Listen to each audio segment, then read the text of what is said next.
Welcome to the first meeting of 2021 of the Dayton Microcomputer Association, the first general meeting. My name is Peter Hess. I'm the Vice President of the Dayton Microcomputer Association, and I'll be the Master of Ceremonies for tonight's event.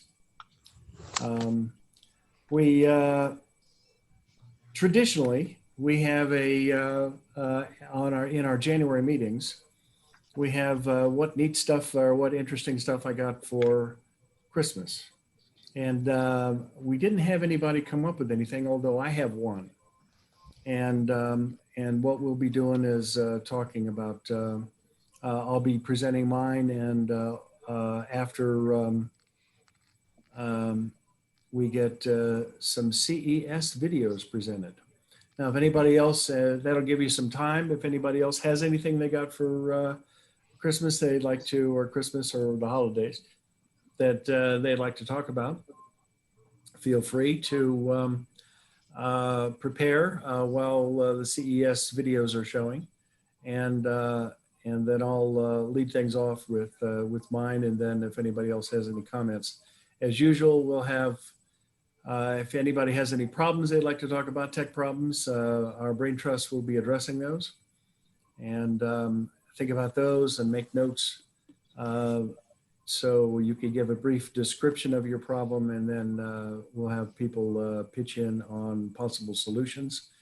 And you can text each other, chat with each other on ways to get together if you would like to dig further into this. Normally in our meeting room at TJ Chumps, we would have people get together at the end of the meeting if things couldn't be just explained, if it was too complicated to be explained to the whole, in front of the whole group.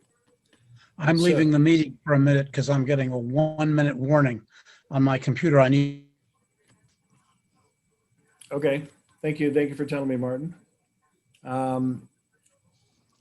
Okay, regarding this meeting, I want to thank other people who have contributed to the preparation of this meeting. Glad he found some videos, and Chester is helping to present those. Chester's helping to present them because, frankly, my computer isn't powerful enough to queue up a bunch of videos. And glad he came up with some videos when we hadn't had any responses from anybody saying that they wanted to talk about their equipment that they received for the holidays. I want to thank them both. Let me tell you the reason why I was less active towards the, as the meeting time came up. I had sent out quite a few inquiries about presentations, and you'll see my list of meeting topics in just a minute. But I had sent out quite a few inquiries and just didn't get any responses in a timely fashion. I like to talk to the presenters before they give, I'm also the programs chair, but I like to talk to the presenters before they plan on being here, because remember, we were ghosted once. So at least I talked to them at least once to tell them about our group, answer their questions, give them tips on what kind of presentation would work best for our group, and then they usually give us a good meeting.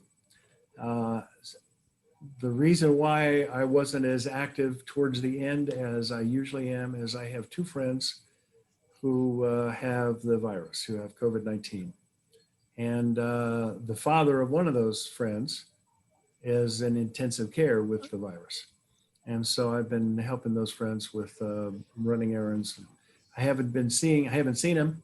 I just leave things outside their doors and run errands for them and buy things that they need to have so they can stay quarantined in their house. But that's why I was busy towards the end here. So I wasn't able to push harder, as hard as I usually do to, as the deadline came up for our meeting. I want to thank Gladdy and Chester for stepping forward and helping out with this. And Chester and I have rehearsed twice already. Plus, we got together early before the meeting. So I have good feelings about how things are going to go with that. Now let me show you our desired meeting topics. In just a moment, I have the screen up and I'm going to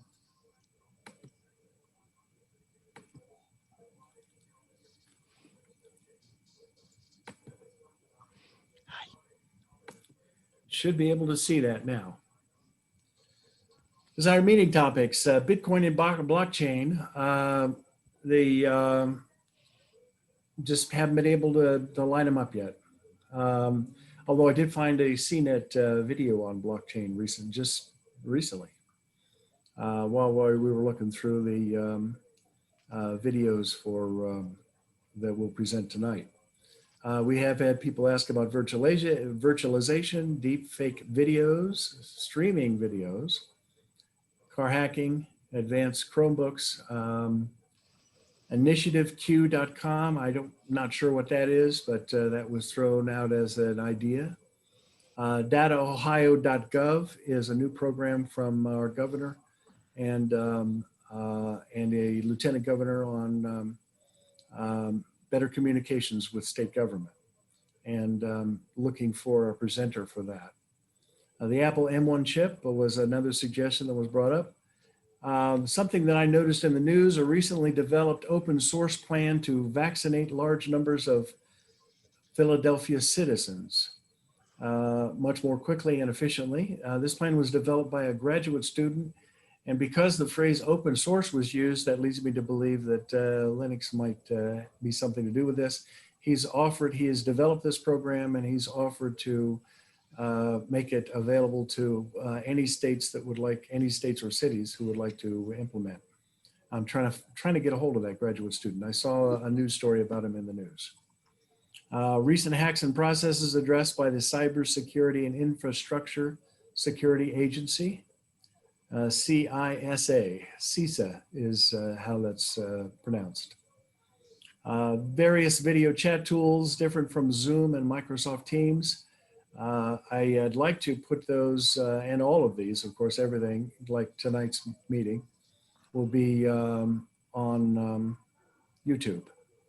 And but we don't have to have our whole meeting for the video chat tools, but I'd like to demonstrate a couple more, so at least people, we could fulfill our responsibilities to the community of education by showing people other options. I'd heard about the Center for Humane Technology. I don't know anything about it. Somebody made that suggestion to look into that, and I will. Artificial intelligence was also another suggestion that was provided. GDPR, the European security laws. Many people feel that we need to have something like that in the United States. My identity was stolen at least twice that I know of, and I think GDPR probably would help avoid that in the future.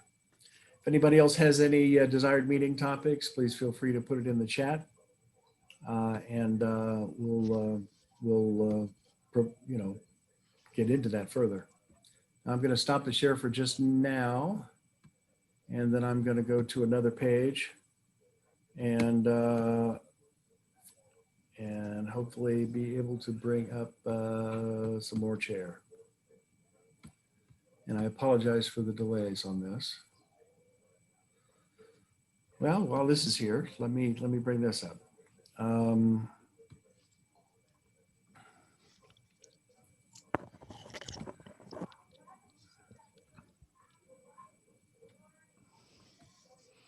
Martin's back. Good. Hey, Martin. Okay. Now, this is one of the things on my list to talk about is the APCUG Virtual Technology Conferences. Tomorrow, January 27th, they're having a Drones Wednesday workshop. And you can probably see this screen.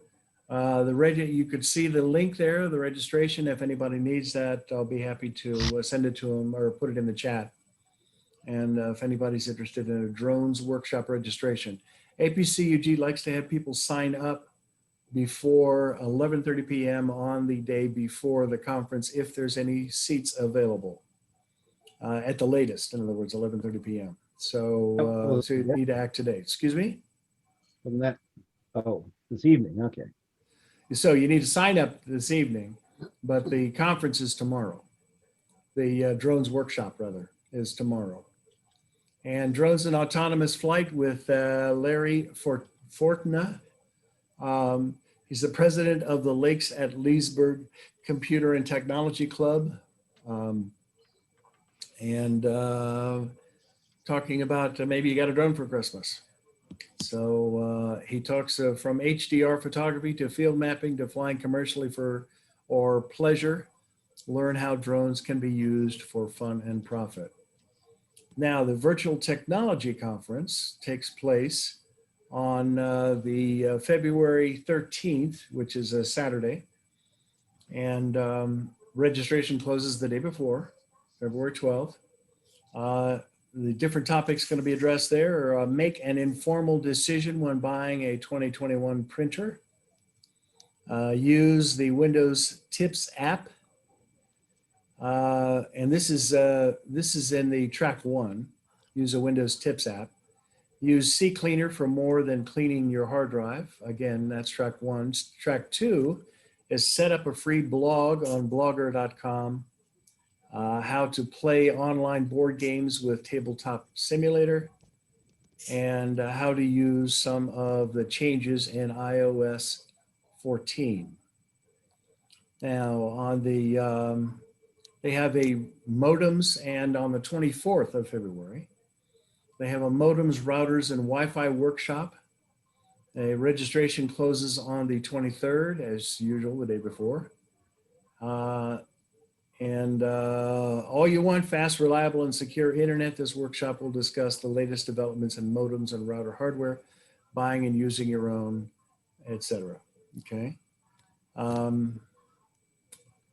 Now let's back out of this and we'll go to something else. Okay. Got it.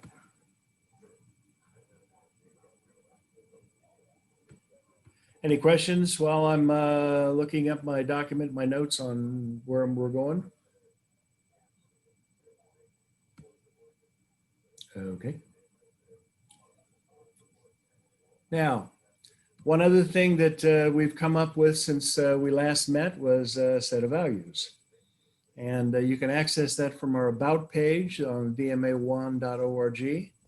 Our values are diversity, inclusion, integrity, innovation, and support. Board members agreed upon that, and we'll probably have it formalized in our next board meeting to approve those, but I have confidence that they will be approved. I wanted to keep it short on the list of values. I had come up with a very long list of many different values, and we narrowed it down to this. And there was some added, and I appreciate those who contributed to that meeting. Okay, back to, let's see. Data Privacy Day is this coming Thursday, January 28th. We have information about that on the newsletter that was sent out to members. And I suggest that we look into that again. That's I will be, for sure.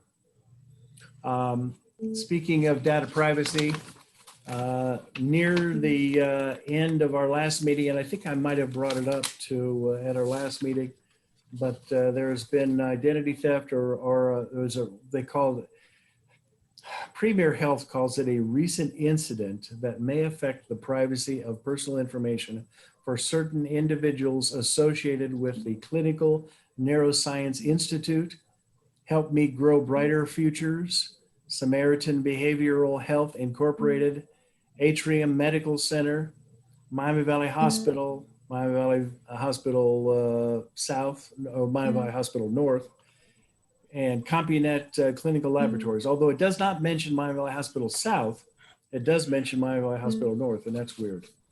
But CompuNet Clinical Laboratories is part of their system. And just any drug testing is done that way. So recommend that that you get in touch with Premier Health if you think that there's a chance that your privacy may be violated. They're offering a if they get you this letter, or if you feel that it has been, they offer secured services of Cyber Scout to provide you with access to credit monitoring and identity restoration services for 12 months at no cost. Okay. At no cost.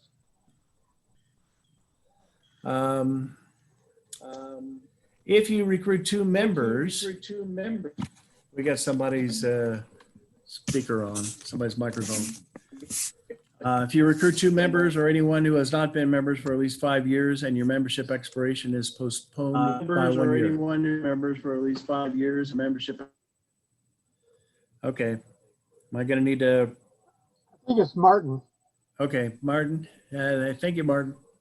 Anyway, if you recruit two members or anyone who has not been a member for at least 5 years, your membership expiration will be postponed by 1 year. So you could be, if you bring in new members to the organization to a year, in theory, you could never have to pay for your membership for that year and for any other year you bring in two members. This meeting will be recorded in its entirety and will be posted on or about a week on the DMA's YouTube channel. Now we need member feedback, and you can give us some feedback through the chat here, or you can give it to us by helping us out as a volunteer in creating a survey. The people that are active in the organization now, mostly board members, are just too busy to create a survey. And so if anybody has any talents in creating a survey, one of the questions on the survey was, what do you think about removing in memoriam from our website? We have had people ask about that. It's been addressed in our communications amongst board members. That's one of the questions. Another question is, what do you think about making public our Zoom meeting address, our link on our meetup page to increase the attendance at our meetings? Now, APCUG members have made their addresses public. Originally, when we started the Zoom meeting, I was afraid of people hacking. We have not had that happen. Of course, there is a risk if you made a Zoom meeting link public, but I want to know what you think about it. But APCUG members, many APCUG member organizations have made theirs public and have not had any problems.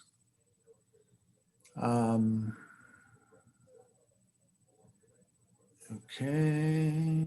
The COVID-19 vaccine appointments. Information available is coronavirus.ohio.gov or vaccine.coronavirus.ohio.gov for information on where to and when to receive the vaccine and how to sign up for it. You'll be able to find there, you'll be able to find which groups are eligible and when they are eligible. Even though I'm diabetic, I'm not eligible until February 1st for a vaccine.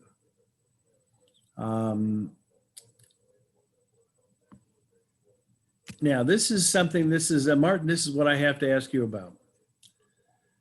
Water has become a commodity on the Chicago Mercantile Exchange's futures market. I hope I got that. Does that sound right? I've been an investor since I was 12, but I've never invested in the futures market at the Chicago Mercantile Exchange. Now, this is specifically California water. Now, as you might know, commodities on the futures market are things that we have limited resources of: gold and silver and diamonds, things like that. So now this is addressing specifically California water. And that's because of all the fires in California recently, the almonds and also the almonds and pistachios tend to use more water than one would imagine, more water than you would imagine for something that size. So anyway, those are what we have for our announcements today. Is anybody like to make any other announcements while I go to our newsletter? When you were talking about the COVID stuff, I know my wife has a friend who's a dependent of a retired person, and she got a call that the base is giving out the virus protection. She had the option of going out there. Oh, it's they're giving out the vaccine. The bases. Yeah, Good to Yeah. know. I don't know if I'll be able to get it. I don't think it's open to the public. I think it's just people, base people, and people who have worked, been in the military. But it's good to know if you were in the military. That's good to know. That'd be worth pursuing. that's correct. Tech Fest is coming up February 13th. Tech Fest will be a virtual online event, 2 days packed full of STEM related activities. There'll be talks, demos, and STEM activities aimed at students K through 12. Available as online videos. This is a free event. The web address is techfest, www.techfestdayton.org, or through facebook.com. So at www.facebook.com/techfestdayton. Okay, again, I talked about Data Privacy Day, which is the 28th of this month. And an international event held every January 28th on respecting privacy, safeguarding data, and enabling trust. The link to information about Data Privacy Day is staysafeonline.org. And going into the DMA events, we have Python self-study on the 29th. Of course, Data Privacy Day is on the 28th. Python self-study the 29th. That's noon and online. DMA trustees meeting is online. It'll be 7 p.m. on February 1st. The first Tuesday of every month, first Monday of every month is our DMA trustees meeting, first Monday of every month. Again, Python self-study on Friday. The genealogy SIG on February 4th has been, this particular meeting has been canceled. Python self-study on Friday, February 5th, noon online. Classic computers, 3 p.m. on February 6th by phone. Gary Ganger, if you ever need to use the Zoom link, let me know, or a Zoom tool, let me know, and I'll get you all the information if you want to do that. Okay. I don't know if they want to obit or not. John Potter, who used to run the Altair Computer Center in Dayton, passed away last week of December. Oh, I'm sorry to hear that. I don't think I ever knew him, but some of the folks here may have. Yeah, he was a member of DMA for a long time, and did presentations when we were at the museum and such. Also, my family has had COVID. My youngest son-in-law and daughter, and they went through it. 5 days of isolation and oxygen and such. But he went back to, my son-in-law went back to work Monday. So I'm glad they're doing better. And Steve called me and he's putting together a presentation on computers and such for the Tech Fest. Mhm.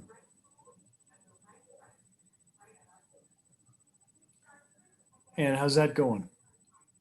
Um, he's been working on it. Of course, he's got his own, but he decided to add a part on computers to go with the museum and DMA.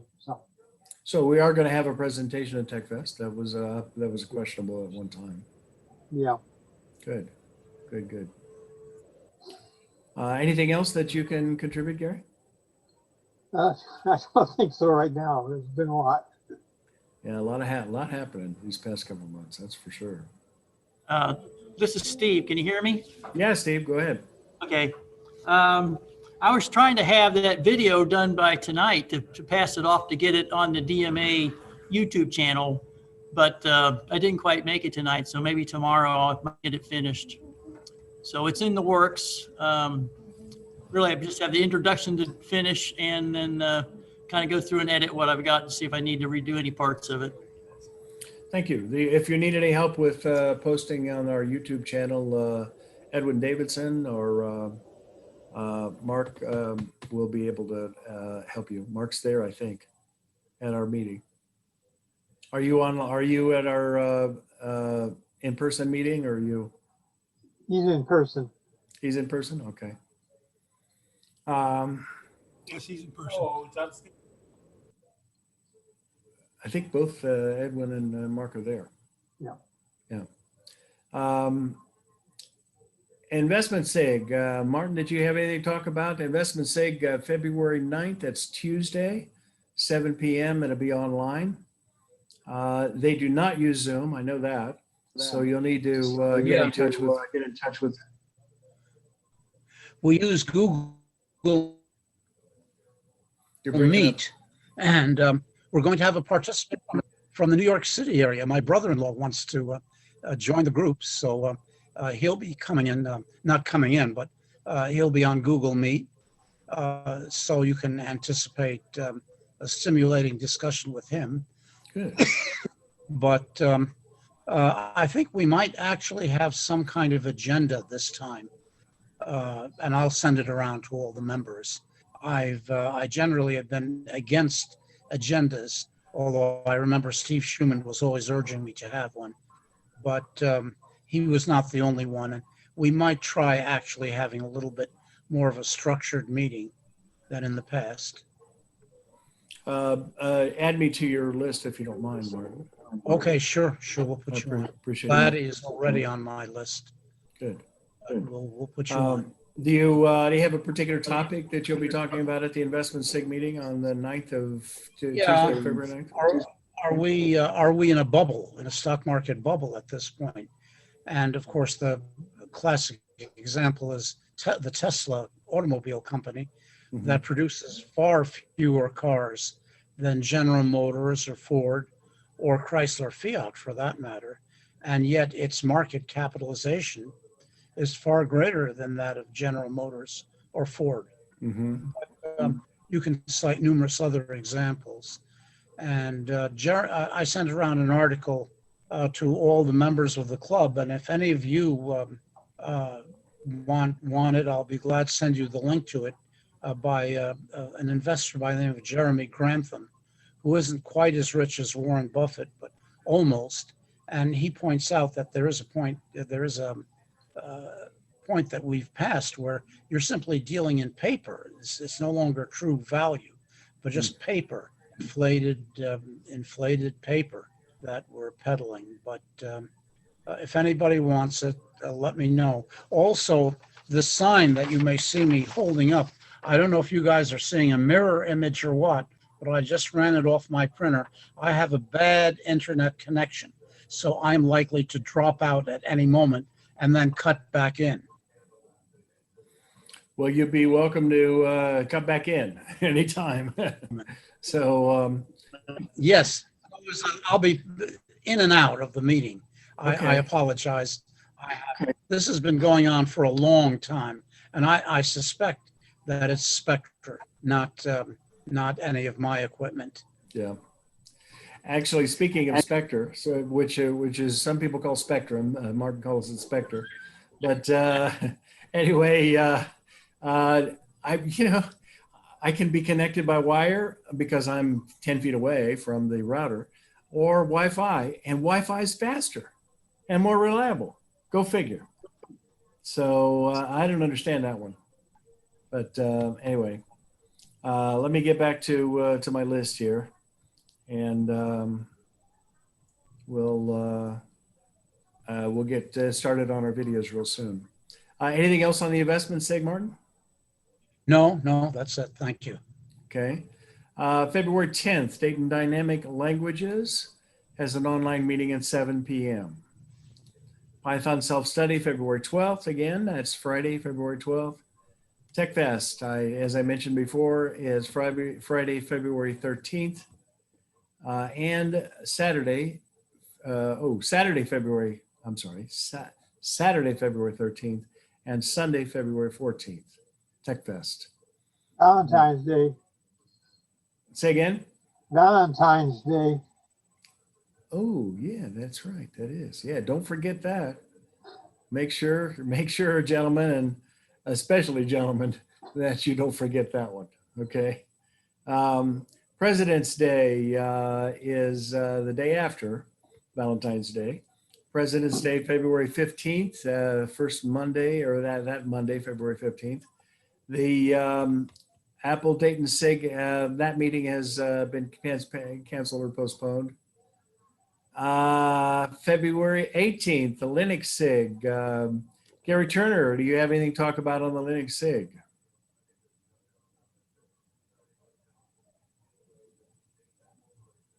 Anybody? We'll have Gary pitch in later, okay? Python self-study, again, February 19th. February 18th, Linux SIG. February 19th, Python self-study online. Linux SIG will be online at 7 p.m. On February 18th, February 19th, Python self-study. And Classic Computers again with Gary Ganger on February 20th. So that's got our list of upcoming events. Anybody else before we get involved in the presentation? Does anybody else have any thing that they'd like to mention on computer news? If I could, Sure. once again, Raspberry Pi has come out with a new device. Ooh. It almost monthly happening. Let's see if I can share my screen. Oh, I'm not okay to do that. I can do that. I didn't know you that you had that option. Let me hear. Dave, you're the KE8, right? Yes. Okay. You're a co-host now.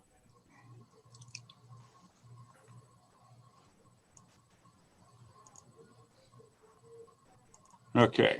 Let me share this with you. This little guy over here, Raspberry Pi Pico, got a list price of $4.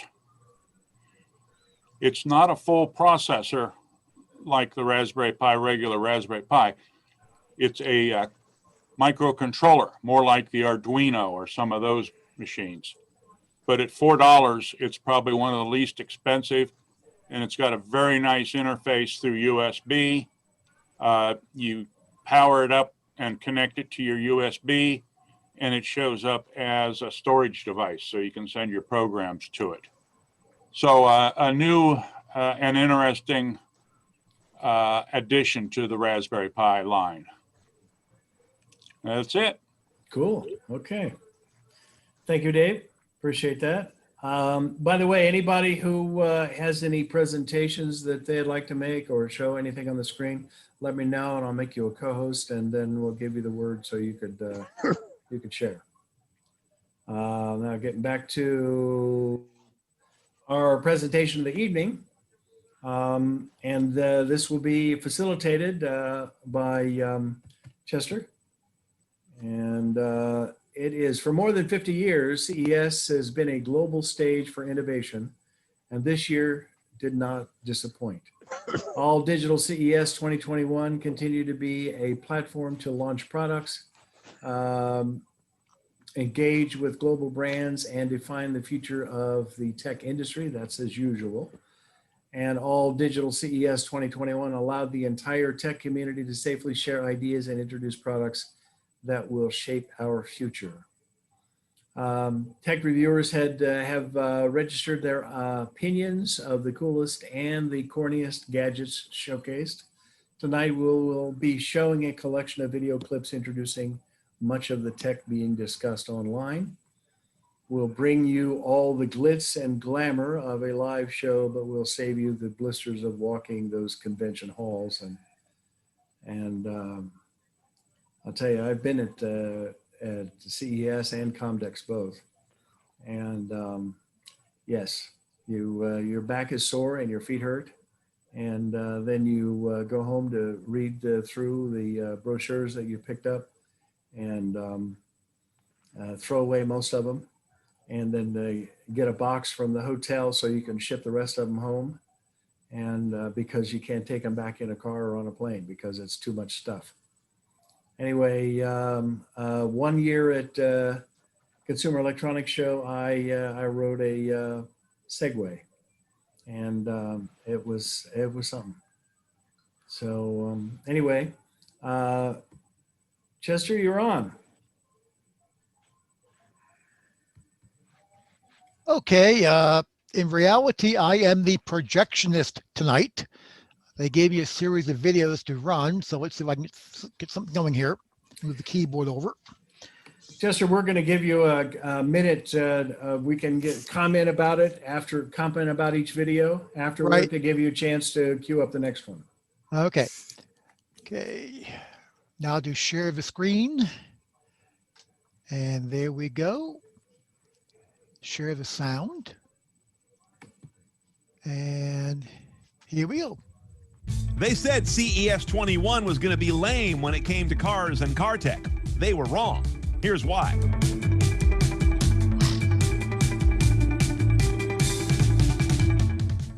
True, we didn't get something like a Faraday Future FF0 like we got at CES back in 2016. But if I want vapor, I can boil water.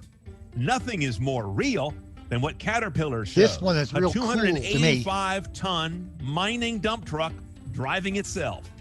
It's what part could of possibly go wrong? Economy moving fastest, it turns out, in professional, commercial, and fleet vehicles, as opposed to something we're going to try and sell you. But I'm sorry, nothing that big should make up its mind about anything. Now, from dump trucks to tractors was interesting. John Deere showed how they'll be using VR to transport buyers or other interested parties into the cab of their large farm machinery without said person having to make their way to a large farm. It occurred to me this might also be a very interesting moment for companies like Nissan, which just before CES announced Nissan at Home, a major factory-sponsored effort to move car sales onto the web. Finally, at CES this year, it appears the car biz is getting serious about dash cams. Gentex, the dominant maker of factory rearview mirrors, rolled out one with slick built-in dash cam functionality. Front, rear, and interior views can all be rolled onto its built-in DVR. Goodbye nasty suction cups and little wires that you have to string along around your windshield trim. It's about time. Car makers, adopt this.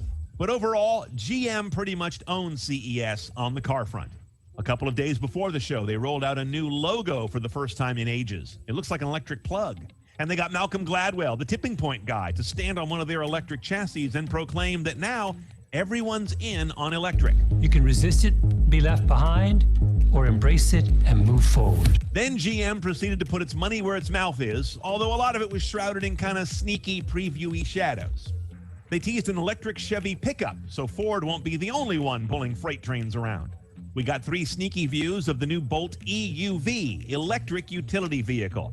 It takes the best-selling EV that doesn't have a Serbian name and makes it a compact crossover, the body style most people want. Then Cadillac talked about a new hand-built model that's going to be called the Celestiq. They like spelling things with an IQ lately.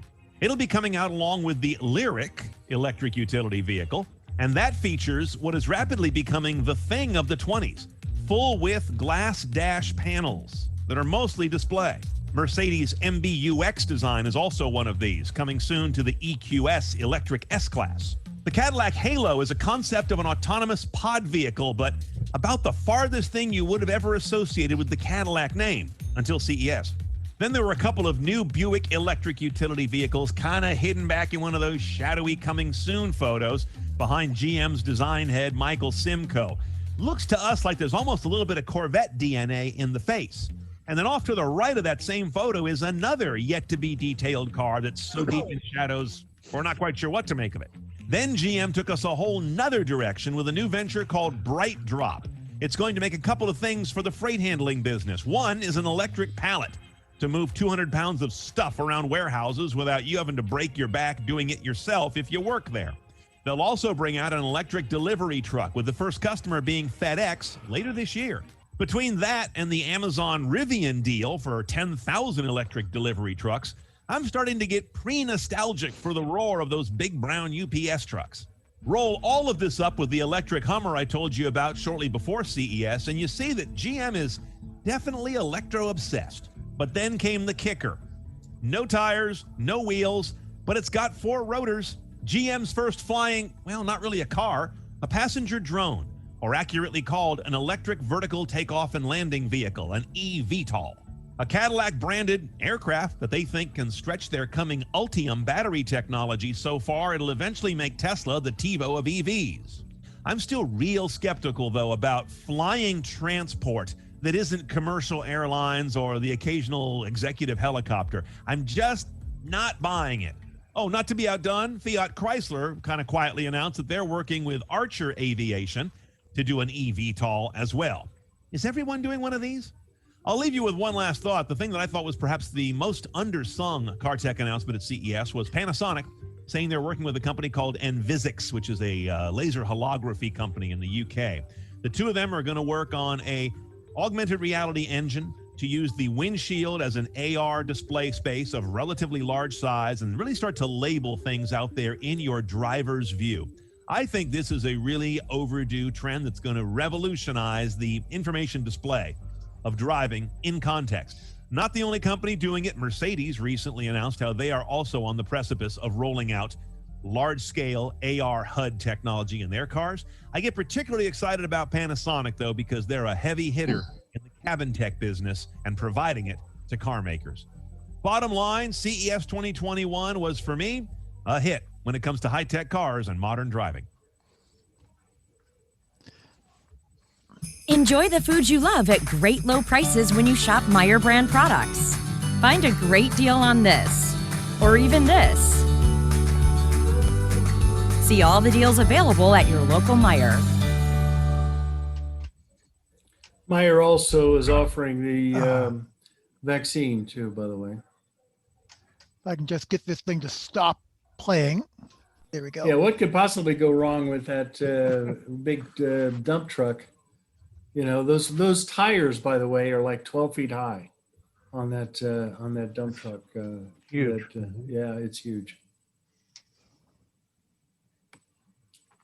Anybody else have any comments about the video? Now, by the way, you're going to see a little bit of duplication of stories on these. We have brought in a few different sources. So you're going to have the same product is going to be mentioned more than once. But look at it this way: you're going to see different people's opinions of this product. Go ahead, Chester, if you're ready for the next one. Here we go. Come on, stare at the screen share. There we go.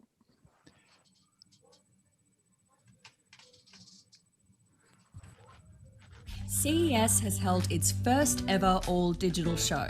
Did it work? Well, yes and no. But one thing's for sure, it's unlike any CES we've ever seen.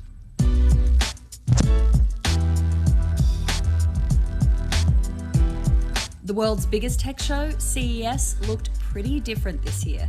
Fewer exhibitors, no show floor, and some pretty unusual gadgets inspired by, well, everything going on in the world right now. It all started with Press Day. Gone were the massive ballrooms filled with journalists, replaced by a lot of pre-recorded live streams. Pre-recording meant we got to see some pretty cool stuff. We zoomed off to the Indiana Motor Speedway to hear about autonomous race cars. Sony took us to the snow with its Air Peak drone, and overall things went a lot more smoothly. But a pre-recorded press day also meant that CES lost some of its sparkle. There were no impromptu moments, and after all of us have spent the last year on Zoom, tuning in for some of these events didn't really feel like CES. No show hall also meant the big products lost a bit of their wow factor. In the past, we've seen some of the big name brands take over areas the size of football fields with eye-catching displays and interactive exhibits. Let's face it though, a 100-inch TV or a see-through OLED display just isn't the same when you can't see it in person. And no physical booths meant no chance to test the products on the show floor and take them for a spin, literally. Look, I might have a comfortable armchair at home, but it just isn't the same as road testing a Lamborghini massage chair. But the remote show did mean we got a chance to test some products in our very own homes, whether that was playing a digital game table with our families or taste testing freshly served ice cream made on our own kitchen counter. And of course, testing out a pooping robot.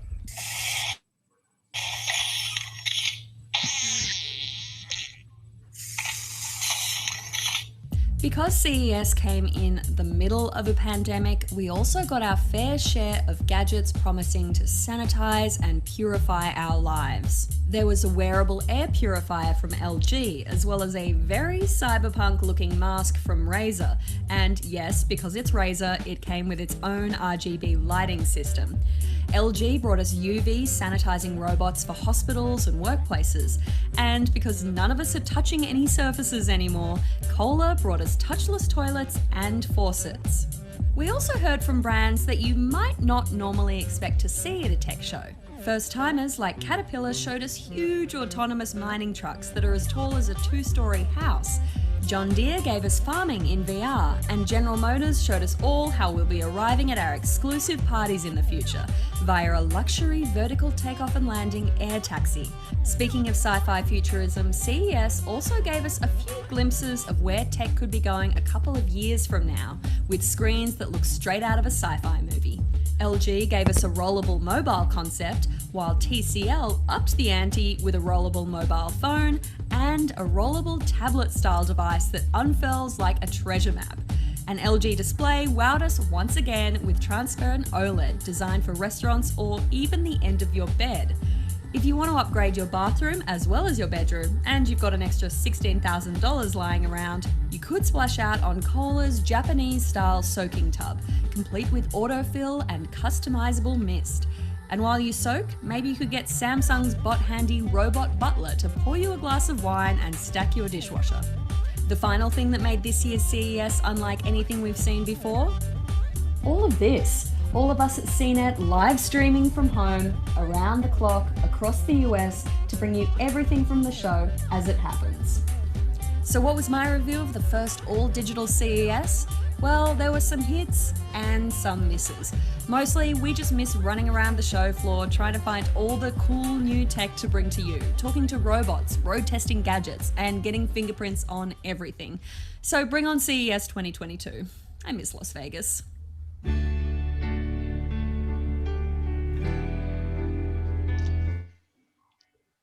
Okay, the rest of that was just worthless. Yeah, it was just pictures of past experiences at Vegas, which is fun if you're there. Yeah. If you're not there, it doesn't do anything for us.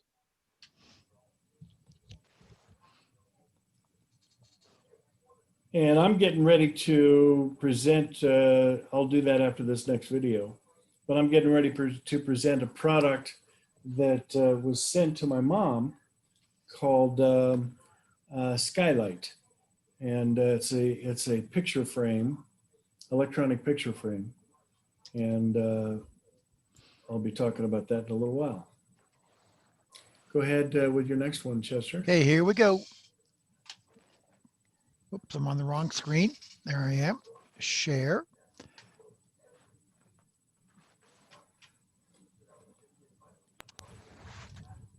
2021 might be an all virtual show, but that doesn't mean the tech is any less exciting this year. From flying cars to transparent TVs, here's the best stuff you need to know from the show.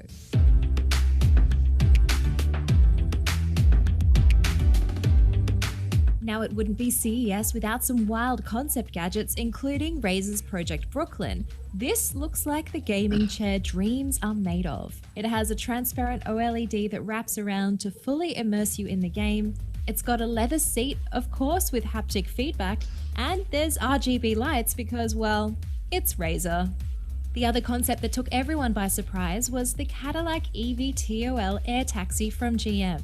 It's powered by batteries and supposedly travels up to 56 miles an hour, but we don't have any more details yet on when it might become a reality or even what it would cost. When it comes to show-stopping TVs, there were a few that really caught our eye, but leave it to LG Display to show us the wildest concepts for transparent OLEDs. One version is designed for a smart bed, so it's a 55-inch screen that rolls up from the foot of the bed. Another is a restaurant partition at a sushi bar, so you can watch a video while you wait for your food.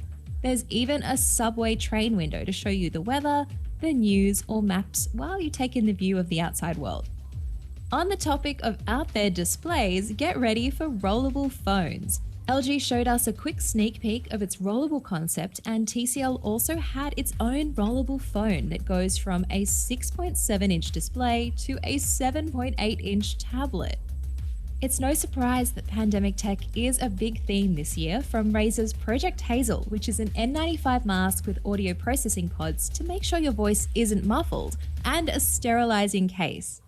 Ubitech also showed us the Adibot, a robot designed to roll around workplaces or schools and disinfect them with UVC light. Samsung also showed us a robot designed to give us a hand around the home. It's a single-arm robot with an articulating arm that can detect the object it's picking up and know how to handle it accordingly, so if it's a wine glass, for example, it doesn't smash it.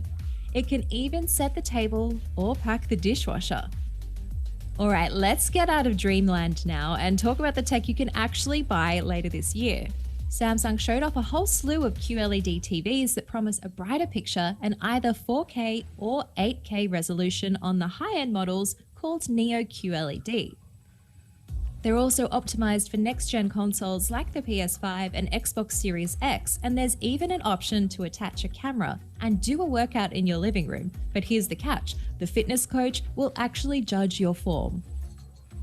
On the laptop side, there's always a lot to see at CES, but the most innovative has to be the Asus ZenBook Duo.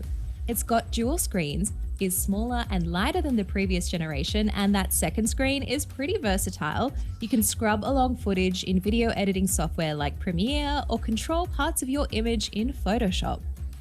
If it's time to renovate the bathroom, well, I have the tub for you. It's called the Stillness Bath from Kohler, and it uses light, fog, and aromatherapy to bring the spa experience to you. It's not cheap, ranging in price from $6,000 to $16,000, but hey, a girl can dream. And one of the other surprises is actually lipstick. The Rouge Sur Mesure from YSL is a gadget that makes whatever lipstick shade you want. The app lets you play with shades to find your perfect color, and it's not exactly cheap at $300, but unlike a lot of out there concepts from CES, this one's actually a real product, and you can pre-order it now. That's a wrap on CES 2021, and for more cool tech and our top picks from the show, make sure to stay tuned to CNET.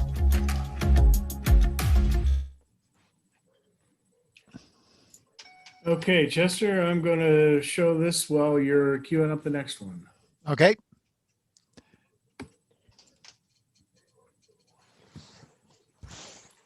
Everybody see that?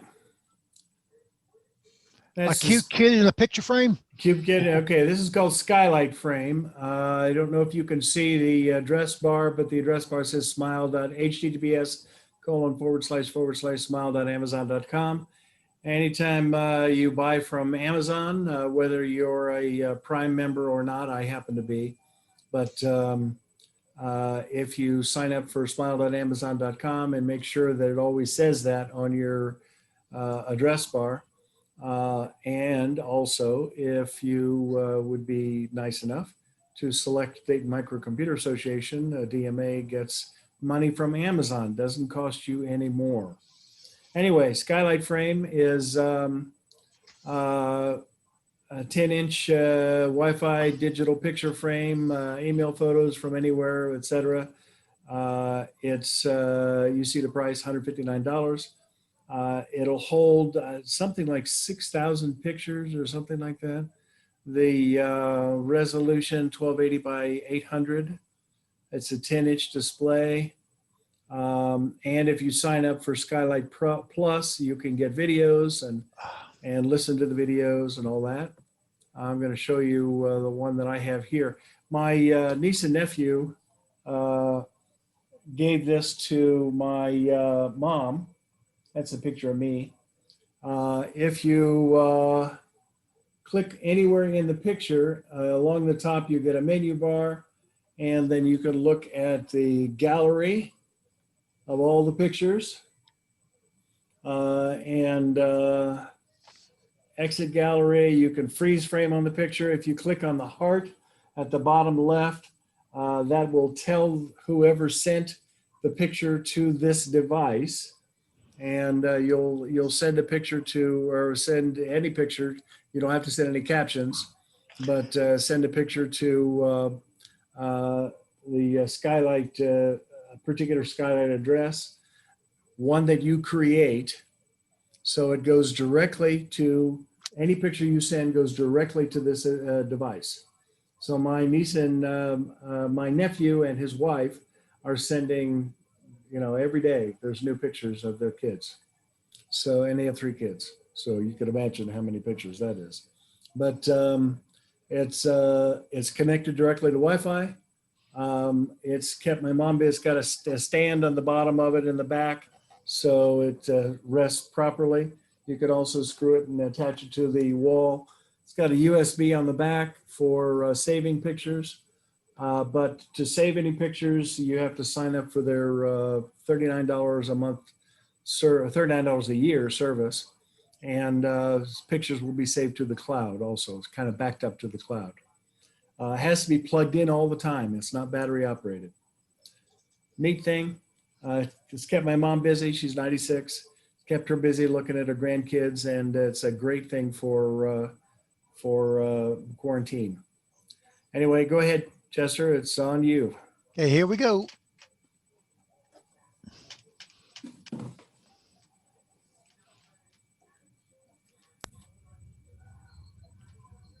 Come on. Oh, it's way down there. Hello, and welcome to CES 2021. Technology that helps you, that works all around you.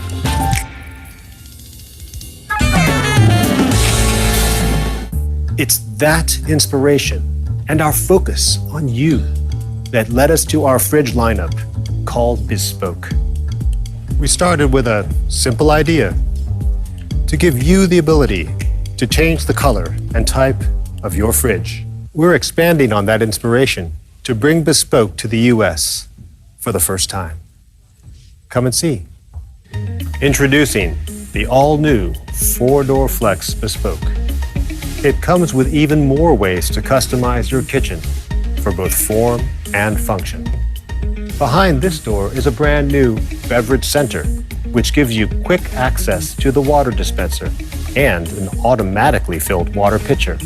The 4-door Bespoke comes with a flex zone and upgraded crispers with temperature control. No more frozen veggies because the fridge was too cold. With the Serif, the Frame, and the Sero, Samsung made your space more personal with bold design, a gallery-like mode, and both portrait and landscape displays.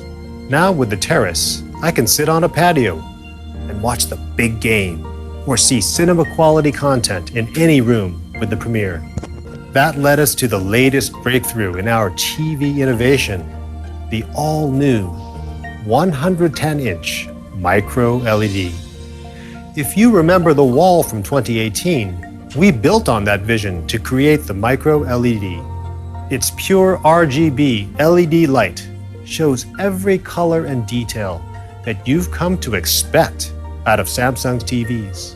New features like Quad View allow you to split your screen up to 4 ways Micro LED will be available this coming March to let you customize your living space in a cutting-edge new way.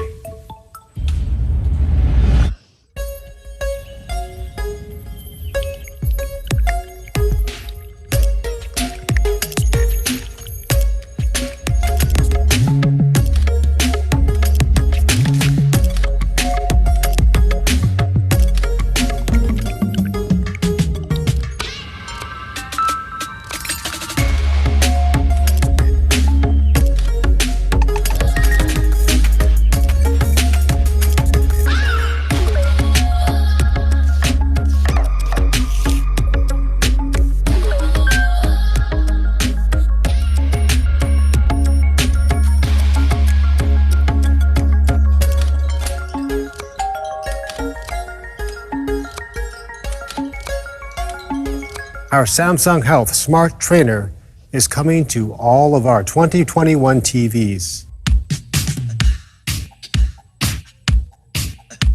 Are there any special workouts? Something good. What happened? I really wanna go out. Let's get ready to go. Let's take crunch. I'm taking a feel so good. Feel good. I can feel so good. Just the party every day.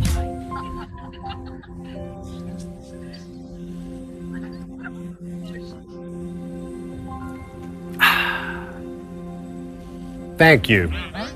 Don't you just love Bot Handy? See you soon. When AI is involved, it creates something entirely new. So much so that maybe it could breathe new life into, say, the Mona Lisa. What you see here is a neural avatar built off just one image. Earlier, we talked about our heritage of TV leadership. Well, we're also applying AI to make the content you watch better. That's what we're doing with AI upscaling, which takes HD content on your TV and turns it into 8K quality with our quantum AI processor. AI can also change the way you do everyday chores.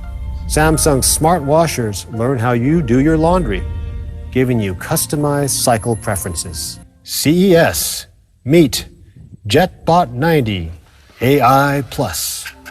JetBot 90 AI Plus uses object recognition technology to identify and classify objects and decide the best cleaning path.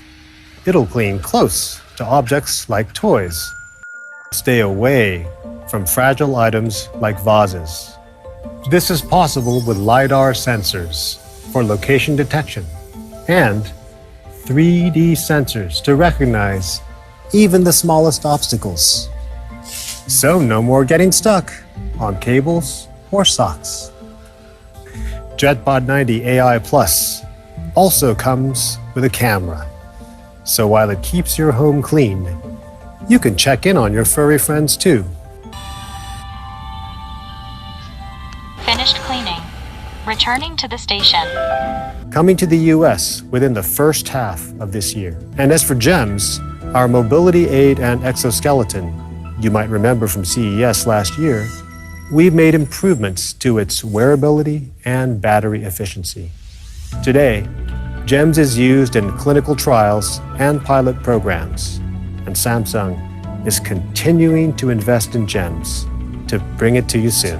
Samsung Bot Care uses AI technology to take care of all the little details in your life by recognizing and understanding your behaviors to be a better robotic assistant and a companion. You've been on your computer too long. How about stretching and taking a short break? The conference call is scheduled in a few minutes. Now remember the bot you saw in our studio earlier? That was Bot Handy, a home robot that can both recognize and grab objects.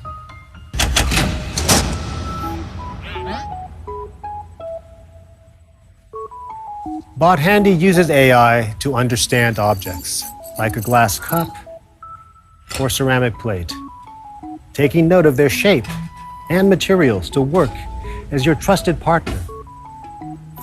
Bot Handy can move around and do things like set the table or put away groceries. It flips the script on what a robot in your home could look like. Good job! Last year, Samsung unveiled its eco packaging, where TV boxes were repurposed as small-scale pieces of furniture. These efforts won the Innovation Award at CES 2020, and I'm pleased to announce that we plan to use eco packaging in all our TV products in 2021. We'll be updating the software in used Galaxy phones and launching a new program, Galaxy Upcycling at Home. You can decide how to repurpose your Galaxy for convenient home devices. For example, you can upcycle a Galaxy into a childcare tool. Sensors in the phone monitor the audio around your baby and send an alert if it hears crying, helping you sleep easy. And your pets benefit too. A Galaxy can become a long-distance remote, so you can turn on the lights if your pet is home alone. Thank you, and have a great CES.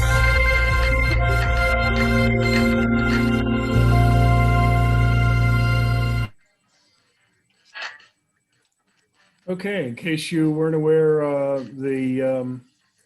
that was a keynote presentation by Samsung. Go ahead, Chester, the next one, please. Okay, here we go.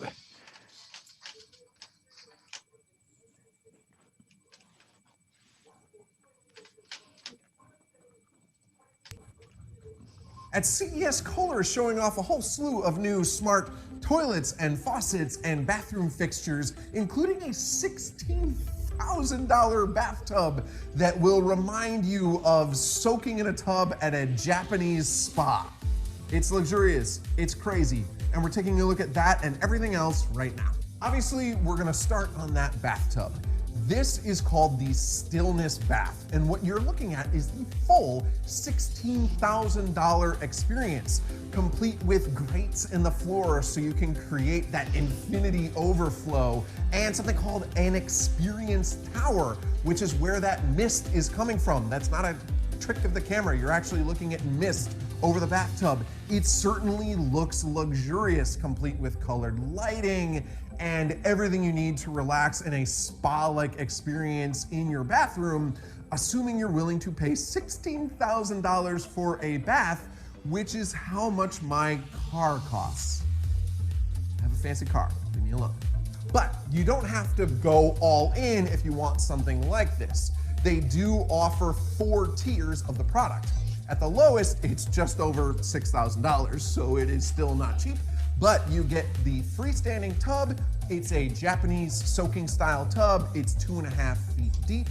Then at the next level, they add the autofill feature. So you can talk to your smart speaker or with the app and say, hey, fill it half full to 98 degrees, or I don't know, whatever temperature you like your bath. 102 sounds nice.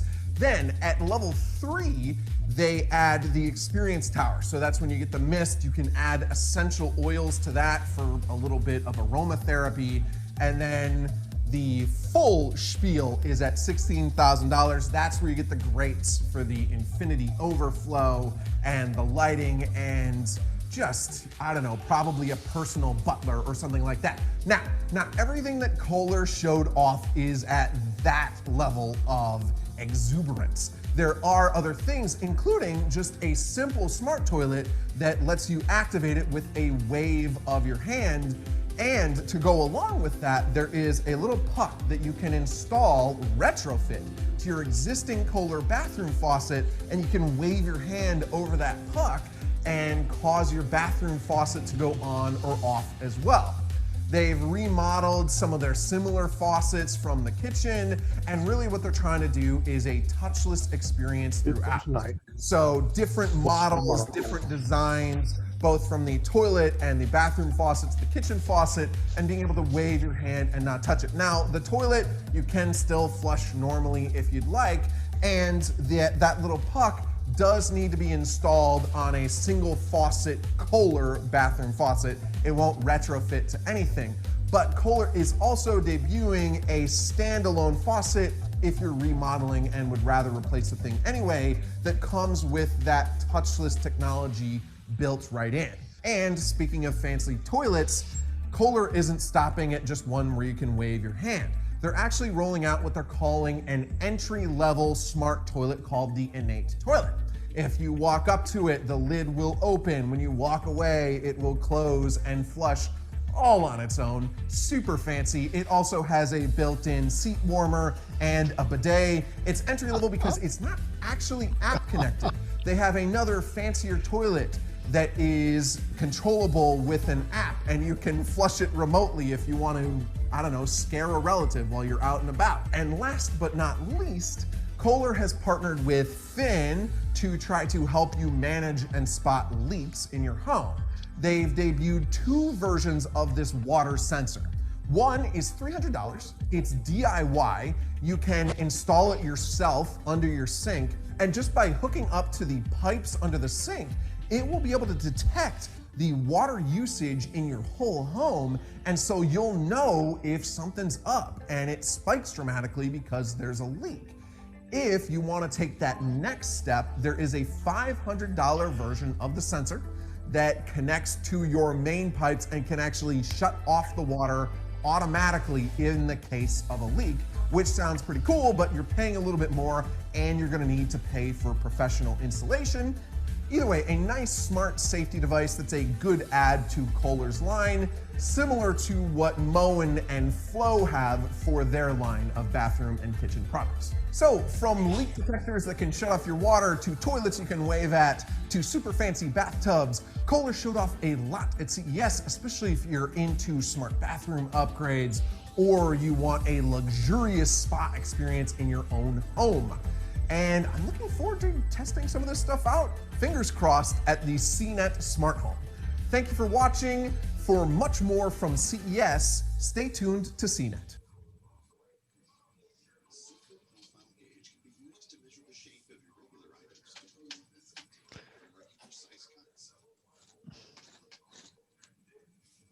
Anybody have any comments?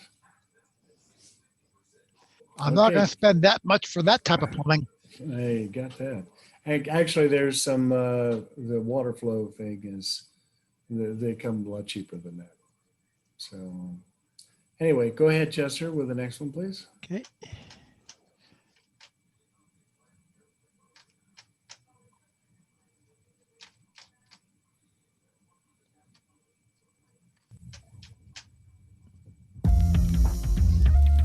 Alarm.com's got a doorbell that just doesn't want to be touched. We're taking a look at their touchless video doorbell right now.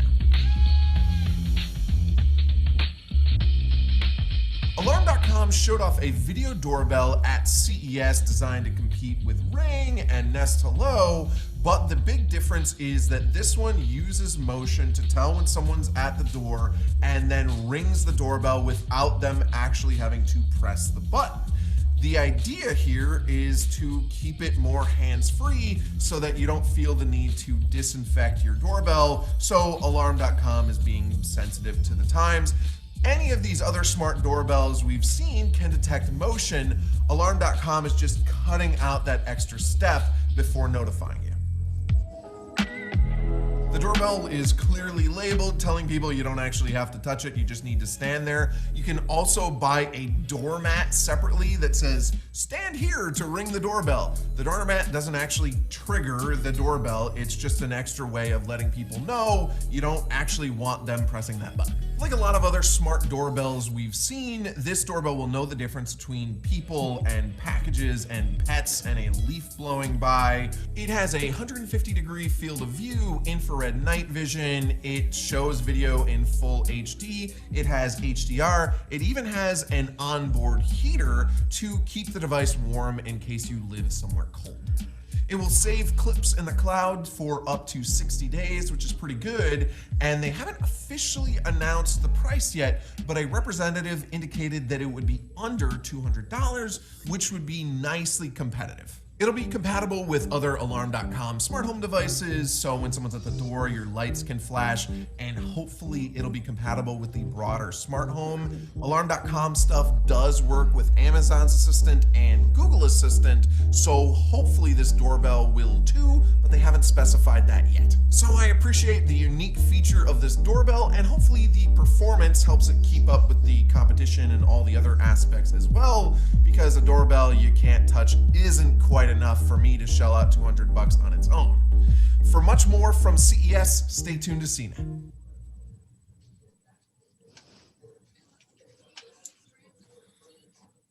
We had a positive comment about that. Somebody's liking the evening, so that's good. I'm glad you are. I hope everybody does. It's different for us.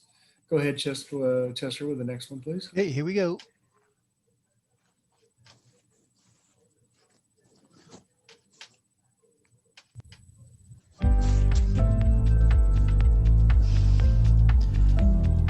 LG OLED TVs are some of the best TVs you can buy, and at CES 2021, which is entirely virtual this year, the company's promising to improve their already excellent picture quality even more by making them brighter. Let's take a look. LG's brighter panel, which it's calling EVO, as in evolution, get it? Is the first major upgrade in LG displays since HDR in 2015. Current OLED TVs aren't exactly dim, but their only picture quality disadvantage compared to LCDs, like QLED models from Samsung and TCL, is lower light output. Those LCDs can be more than twice as bright. LG's new EVO TVs promise to narrow the gap. EVO TVs have a new luminous element described as a new layer of green in the WRGB sandwich, which provides more color purity and, of course, extra brightness. Exactly how much brighter, LG won't say, however. LG is only using the EVO panel in one series of 2021 OLED TVs, the G1. The company hasn't announced pricing, but the G1 will definitely cost more than mainstream C1 models. All in all, LG announced 4 series of OLED TVs for 2021. The Z1, which has 8K resolution, the G1 with the EVO panels, the C1, which is the mainstream series that includes 48 all the way up to a new 83-inch size, and the A1, which is designed to be less expensive and includes a lesser processor than the other models.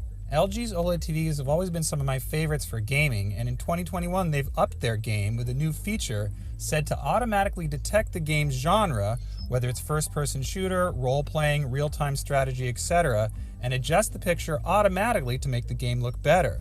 Of course, the TVs still feature HDMI 2.1 connectivity on all inputs, which allow it to work with 4K 120Hz input, variable refresh rate, including FreeSync and NVIDIA G-Sync. And again, all those gaming features are really great for TVs to work with the new consoles like the PlayStation 5 and the Xbox Series X. Another new extra for 2021 is an optional gallery stand for the 55 and 65-inch series.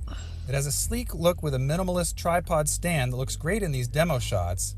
Of course, to make it look this nice, you can't really connect anything to the TV, so it's not that practical.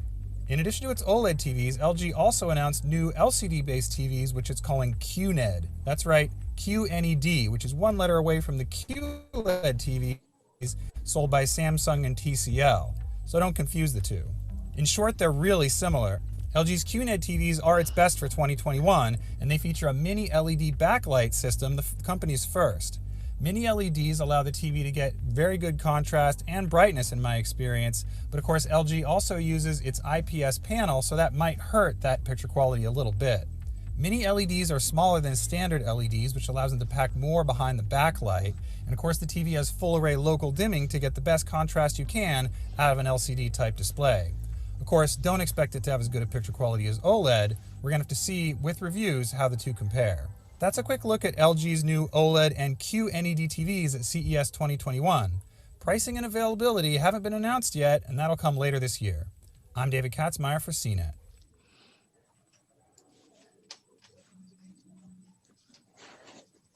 This would have been a really good CES in person if we could have done that. It could have been done. Go ahead, Chester, with the next one, please. Here we go again. Let's see.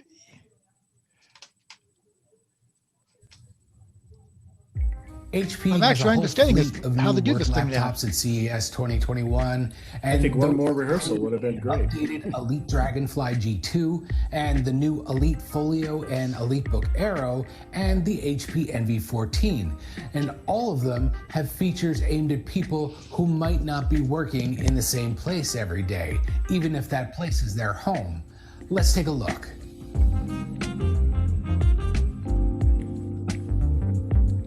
The Elite Dragonfly G2, it was announced at last year's CES, but it's now updated with 11th gen Intel processors. Otherwise, it's pretty much the same excellent little 2-in-1 currently available.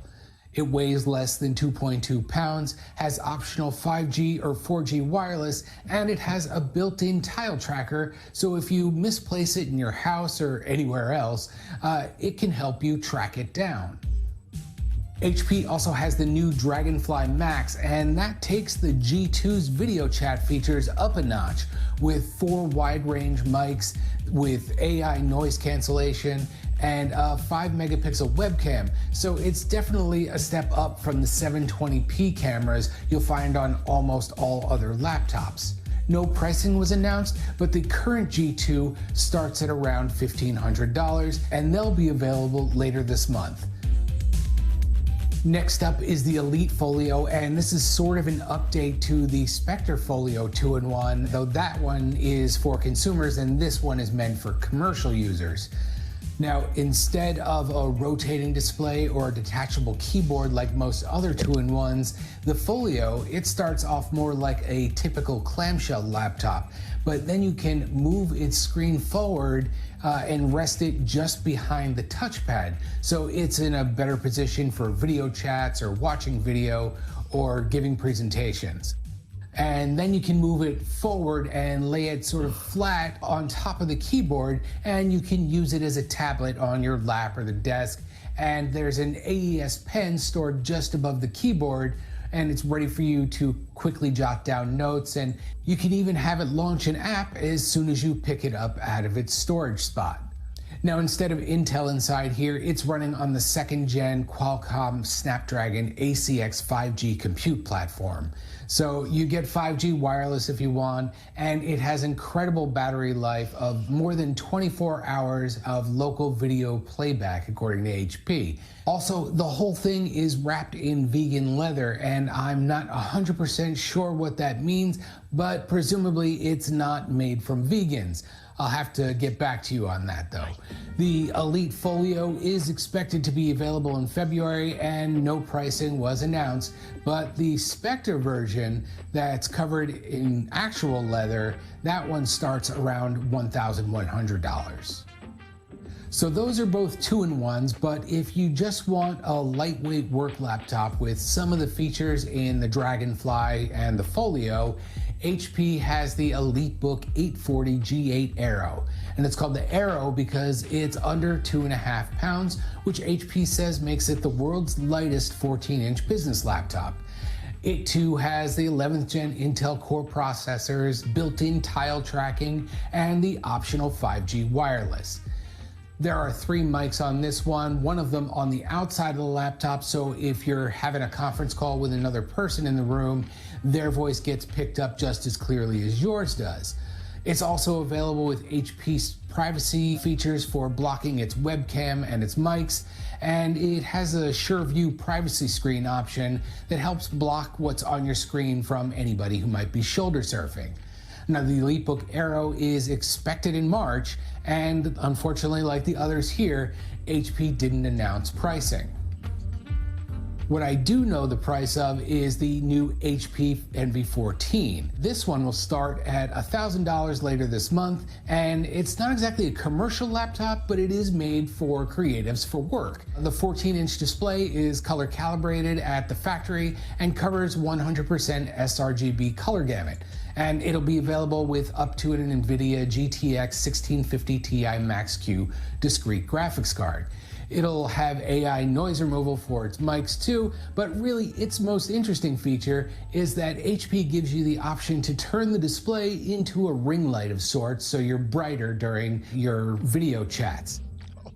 So there you have it. Those are some of HP's big laptop announcements for CES 2021. I'm guessing we're going to see a lot more laptops this year with features aimed at people working from home or doing a hybrid of home and office, like the 5G for those who maybe don't have the best Wi-Fi at home or better webcams and mics.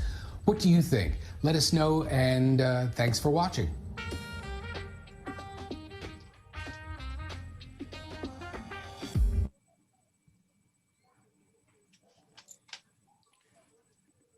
Okay, very good.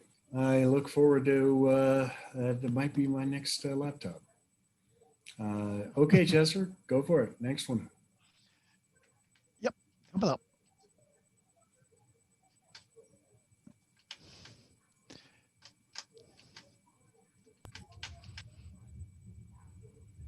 I've done something wrong here. Let me try it again. Let's see.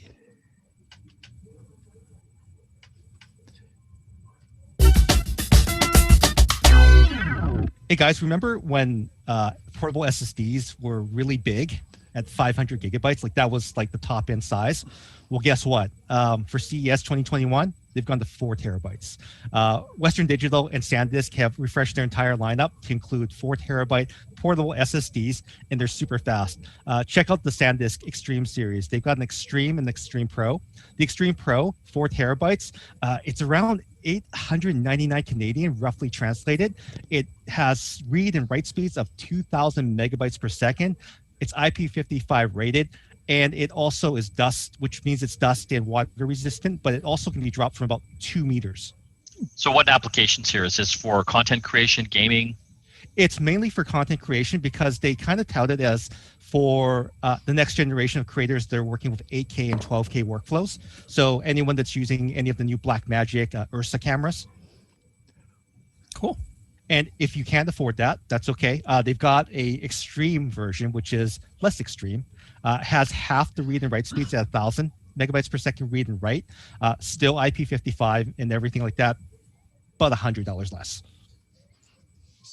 So, but to get those speeds and they're external, what are you using? USB-C? You're using USB-C, Gen 3.2, which would be the top end right now. Yeah. And is it capable of matching those speeds? That's something we'll have to take into the lab. So if they want to send us one, we'll definitely put it through its paces. Because I don't know, right? It's up to, right? What does that mean? Is it like 1,500 sustained, or is it like 1,700 sustained? But up to is kind of, it's up to our imagination at this point.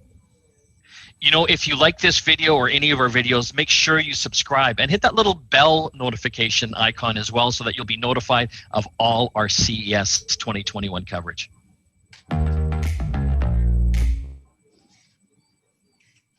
Thank you, Chester. By the way, this is going a lot just so in the theater business, they say that if the rehearsal doesn't go well, then the show will go much better. And that's the case today. So this is better than the rehearsals. By far. That's for sure. Yeah. Okay, Chester, go ahead. Thanks. Here we go. The ZenBook Duo is the kind of laptop that other PC makers would show up at CES with as a concept. But for Asus, it's already here with the 2nd generation of this dual display laptop. It's smaller, lighter, runs cooler, and it's faster with 11th gen Intel processors. Let's have a look at the new model. So with the last gen ZenBook Duo, this secondary display was fixed flat to the top. So you kind of had to crane your neck some to use the screen. Now it tilts up when you lift the lid, just like the Zephyrus Duo, the company's gaming version of this design. Asus used a new hinge design that lifts the 12.6-inch touchscreen up to 7 degrees when you open the lid. That also increases airflow and makes the gap between the displays seem smaller, so it's more like you're looking at one big display than the last generation one. Asus calls the bottom display a ScreenPad Plus, and Windows recognizes it just like any other second display, so you can use it for whatever you would use a second display for. But Asus also has a bunch of other functions built in, so it can be used as a number pad or a giant touchpad or for writing input with the included Active Pen. And there's also this new control panel app with customizable dial, slider, and button decks for use with Adobe Creative Cloud apps. It's sort of like a supersized touch bar on a MacBook, but with greater flexibility. Now the main display here is a 14-inch Full HD touchscreen. There's also a 15.6-inch version of this laptop if you want more room to work. It's Pantone validated and it covers 100% sRGB color gamut. Now both panels, the main display and the ScreenPad Plus, are rated with 400 nit brightness, and the main display is a 1 watt high efficiency panel which helps with battery life. Asus says that this laptop will get up to 17 hours of battery life. So inside this, you'll find an 11th gen Core i5 or i7 processor, optional NVIDIA MX450 discrete graphics, up to 32 gigs of memory, and up to a terabyte NVMe SSD storage. That should be plenty for basic content creation tasks. And you've also got 2 Thunderbolt 4 ports, full-size HDMI out, and a microSD card slot for high-speed access to external storage and additional displays. The ZenBook Duo definitely isn't a laptop for everyone, but you know, that's kind of the point. I love that Asus is always moving forward with new tech, and with this next gen model, they really listened to their users and made changes to make the Duo's second display more useful. What do you think? Let us know in the comments, and thanks for watching.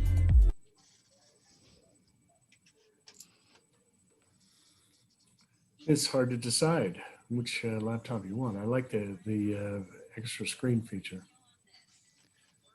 They didn't mention the price though, did they? Go ahead, Chester, next one. Okay, here we go. This is sure easier than have to swap a film every 20 minutes at the theater.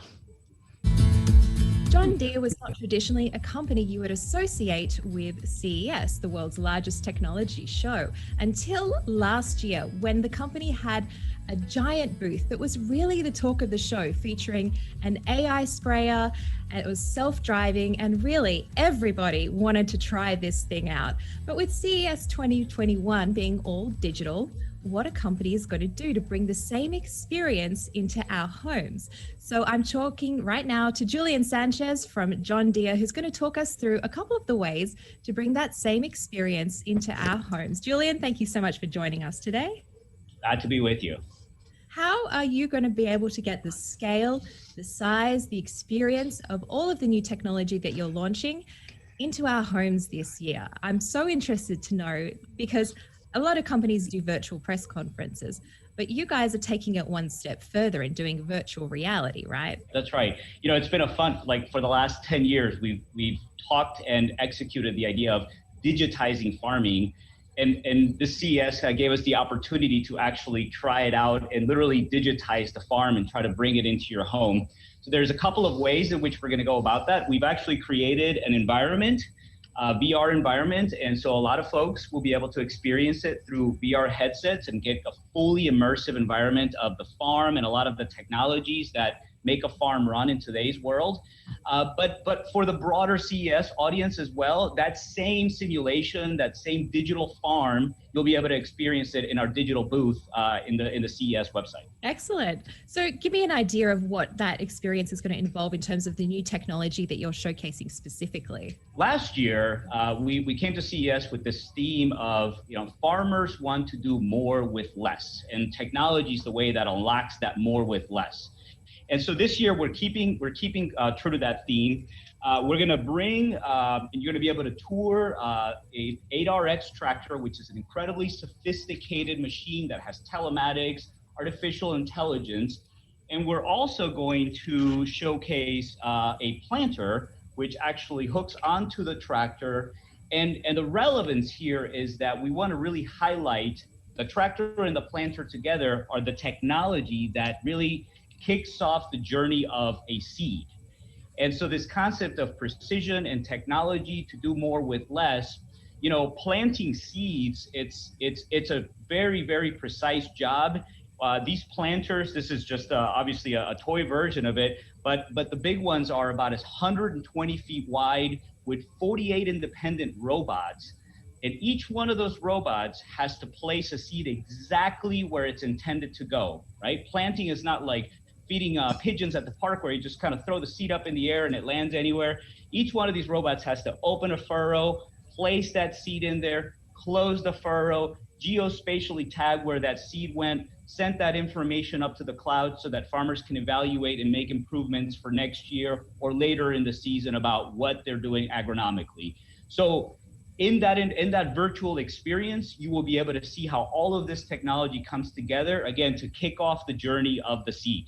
Fantastic. And obviously you have those models, very small models there. Is there a way for people who do go through the virtual experience to actually get an idea of how big these machines actually are? Because I think, to me, at last year's CES, really seeing the scale, it was overwhelming in so many ways. Is there a way that is presented in virtual reality at all? Or is that something still that we have to wait for actually when we can get together? You know, you will get a sense through some of the virtual simulations. I mean, there'll be markers of, you know, a human in the cab relative to the size of the vehicle. So that'll give you an idea. But here's a good rule of thumb. It's a great question, because when I started working for John Deere, a lot of my relatives asked me, like, so how big is this stuff, right?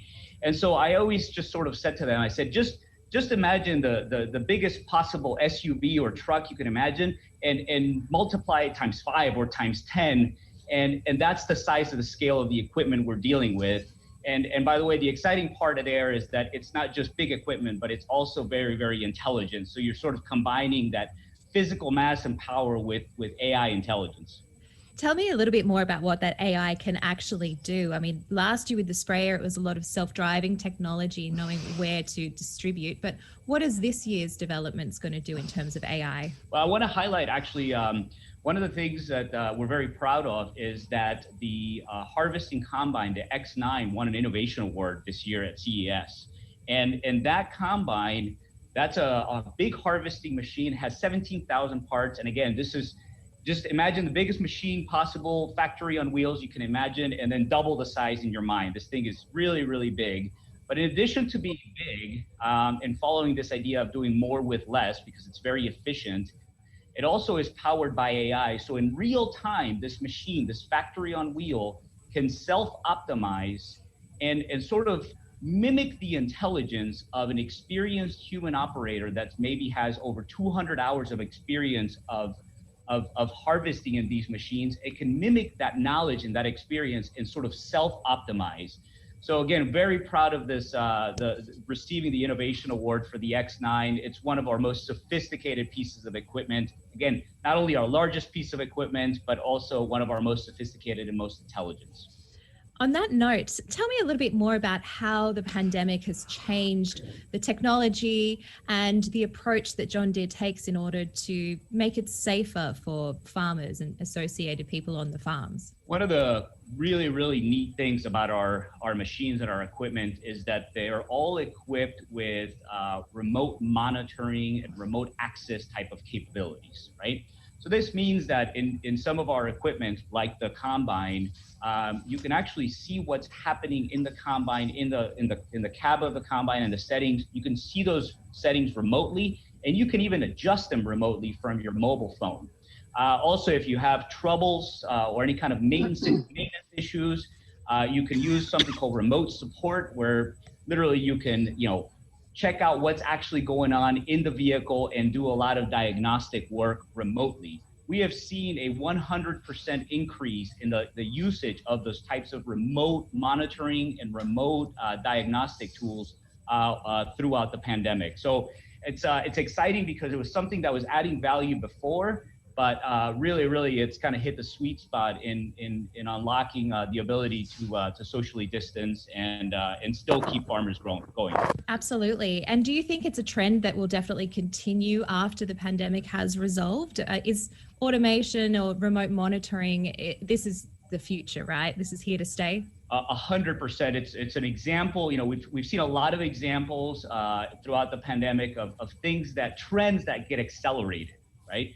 So again, this was something that we were already doing. It was something farmers were requesting and were using, but it's really opened their eyes to the value that it brings. Again, not just during a pandemic, but during regular operations, the ability to not just remote, but also configure some of this very, very sophisticated equipment from a remote capability and remote location.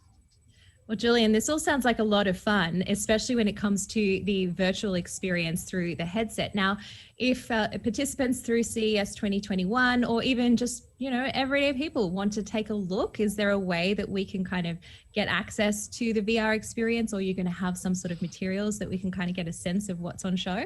If you just visit our website in the CES virtual environment, you will have access to all of the simulations that we've put together to give you a view of the planter, the tractor.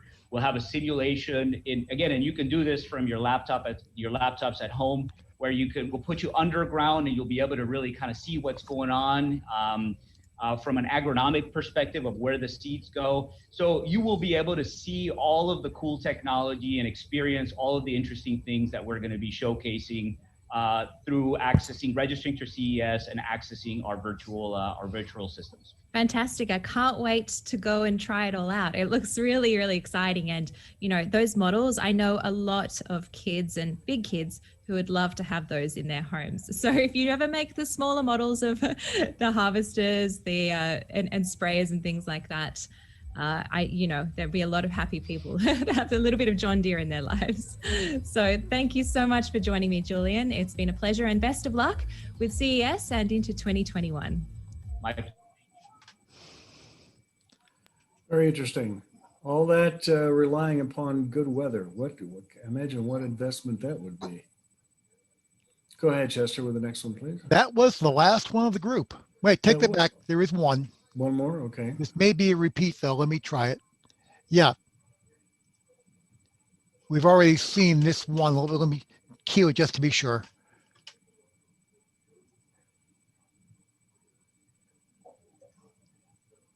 Come on.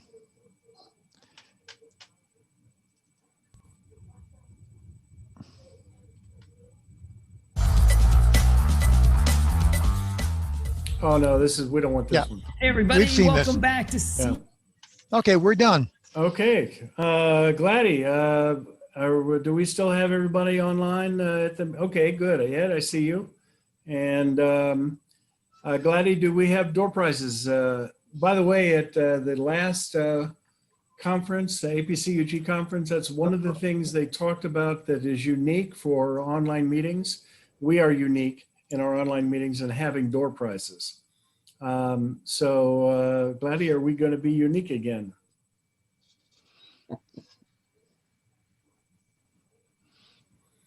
I see your computer's logged in, but I don't hear you or see you, Gladdy.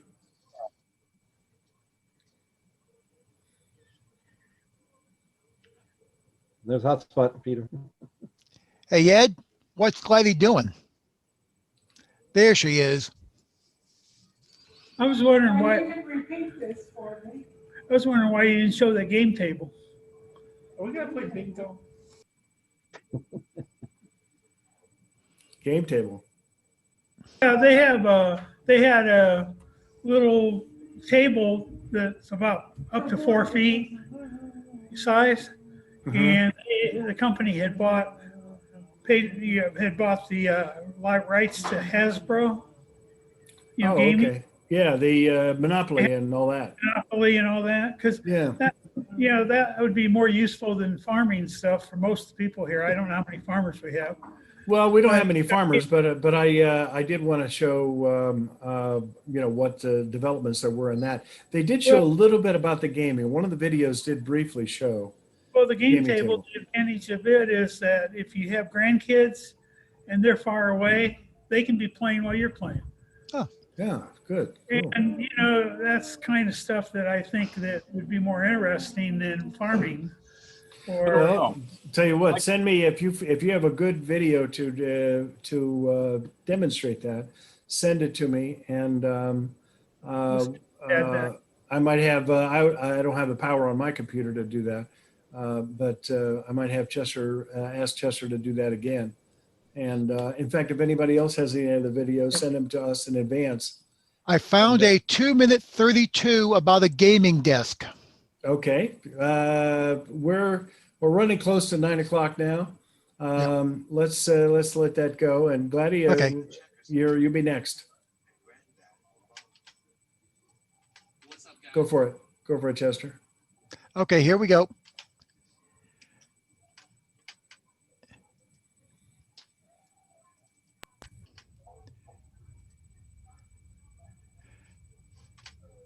CES 2019, and we're hanging out with Thermaltake, and we're checking out their brand new gaming desk.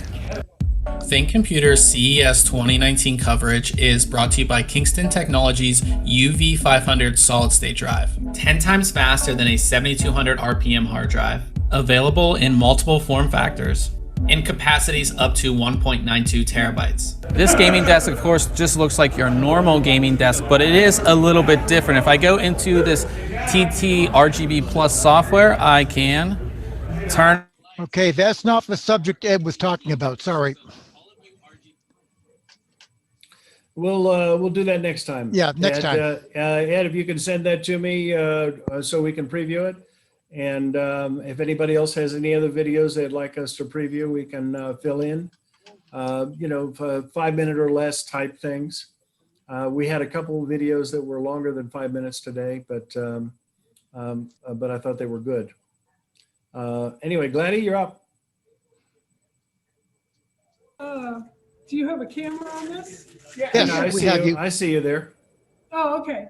I've got 3 prizes. One of them is a Targus bag, 15.5-inch backpack. We have Sony noise canceling headphones. Yeah, these are pretty nice headphones. And that's assuming you have ears. The Fire TV stick. Oh, yeah. So those are the 3 prizes. Sounds good to me. And again, I mentioned that APCUG commented that we were the only user group that has door prizes online.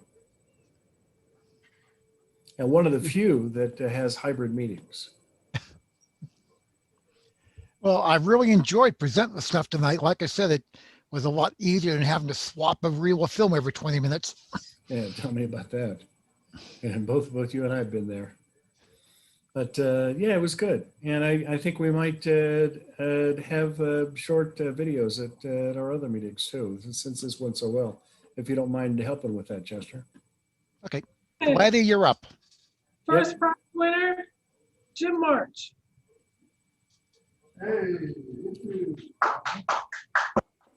Yay, Jim. Let's take the Fire stick. Seal of approval. Second one? No, we can't do this one. Mark Camden. Third one? Oh, let's see what he picks.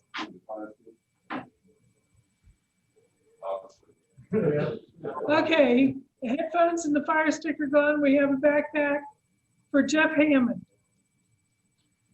All right. Congratulations, Jeff. Good. What, all three people that won were at our in-person meeting, huh? I guess. Yeah. Okay. Does anybody have any comments for or questions for our brain trust? Anybody got any computer problems? I've got an intermittent motherboard. I don't know what to do, how to figure out what's wrong with it, but we checked the processor memory and drives. They're all good. But look at your capacitors, see if any of them are bulging or discolored. If they are, they're going bad. It's solid state. Yeah, I mean the motherboard itself. Capacitors have been known to have bad electrolyte in them. Yeah. Just blue screening and restarting. Yep. I know when they brought all the white smoke from inside the outside. I didn't blow it up, but I did. Anybody else have any other questions? Battery technology. They're using-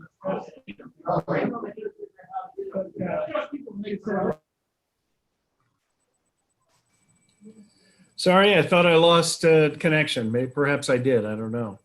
Anyway, thank you very much for attending the first meeting of 2021. Mike, did you have something that you were showing us there? Mike, you're muted. Yeah, there's a hotspot for you. What's How do I that? deliver it? Is that the hotspot? We'll take it. Let's see. Talk to Gladdy about how we can get it to us. She would probably be the one to bring it in, or Ed. Well, I was up to Denver like 2 weeks ago. Are you doing 80 miles an hour all the way?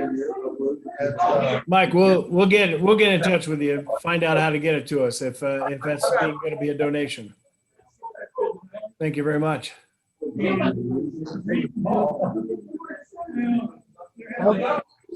you next month. All right, take it easy. Yeah. That was me. Yes, that's it.